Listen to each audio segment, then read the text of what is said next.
You know, in a world that's just full of noise and distractions, how do we ever find a moment for some real, genuine self reflection? Well, today we're going to look at a structured, centuries old method that was designed to do exactly that.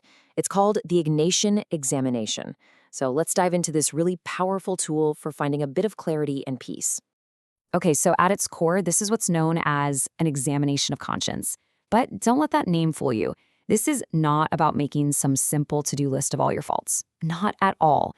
Instead, I want you to think of it as this really profound way to just review your day, but with a super clear purpose, to find where God has been present, and then to align your life a little more closely with that truth.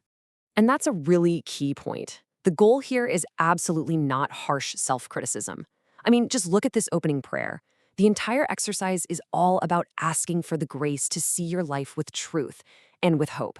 It's a quest for illumination, not condemnation.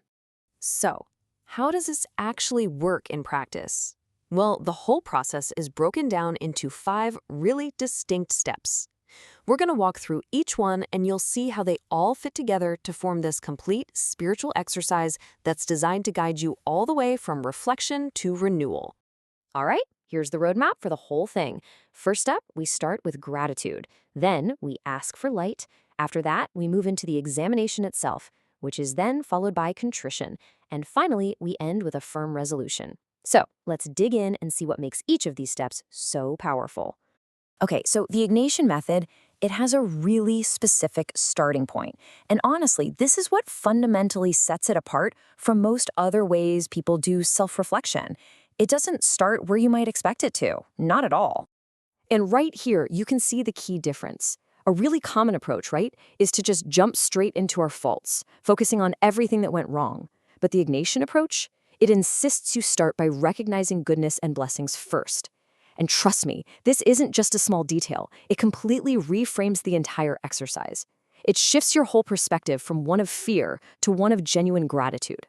So the very first action then is to ground yourself in gratitude. And that means asking these simple but pretty profound questions. Things like, what blessings have I actually received today? Where was God present in my life? When you start here, you establish this foundation of truth. It kind of forces you to see the good before you start examining the more difficult stuff. All right, so once you're grounded in that sense of gratitude, the next step is to ask for clarity. The prayer is really simple. You're just asking to see your life as God sees it. And again, this isn't about fear. It's about wanting to see with real truth and trusting that mercy is part of that picture.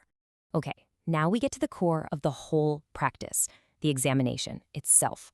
This is where you do a structured review of your day, and it's often guided by a framework, something like the 10 Commandments, to give you some guideposts.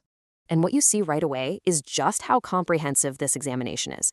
I mean, this isn't about 1 or 2 isolated things you did. It touches on pretty much every part of your life, from your relationship with God to your daily responsibilities, and all the way to your interior life, your private thoughts.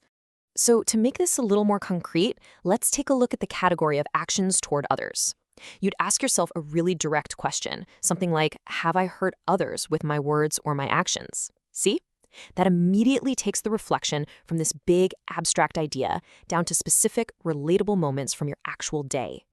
But the practice goes even deeper because it pushes you beyond just what you did to explore why you did it. Asking yourself questions like, am I being proud here or am I just seeking recognition? That forces the reflection to move past just your outward actions and right into your internal motivations. So after you've done this really thorough review, the examination naturally leads you to a response. And these last 2 steps, they're all about what you do with what you've just discovered. Okay, the 4th step is contrition. And this is so crucial. This is not about self-loathing or beating yourself up. It's defined as a heartfelt sorrow that creates a real desire, a desire to turn away from sin and turn back towards God. It's a fundamentally hopeful step, really. And the language used in the prayer of contrition really captures the personal, relational nature of this whole step. See, a wrongdoing isn't just framed as breaking a rule. It's framed as something that has affected a relationship with someone who is worthy of all my love. And all of this, the entire process, culminates in the final step, resolution. This is where reflection becomes action. I mean, the whole goal of the exercise is real change, right? So you're prompted to make a concrete, practical plan to improve, starting right now, today. So, when you put all these pieces together, you have to ask, what's the ultimate purpose here? I mean, why has a spiritual practice like this one endured for nearly 500 years? Well, the answer really lies in its goal, providing a clear, structured path to both personal and spiritual renewal.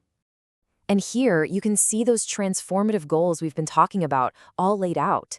The aim isn't just to feel bad about your mistakes. It's to see your life with truth and hope. It's to be completely renewed, body, soul, and spirit.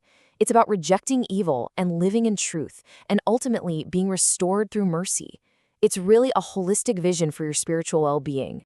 And that kind of leaves us with a final thought, doesn't it? This practice was developed centuries ago, but it feels more relevant today than ever before.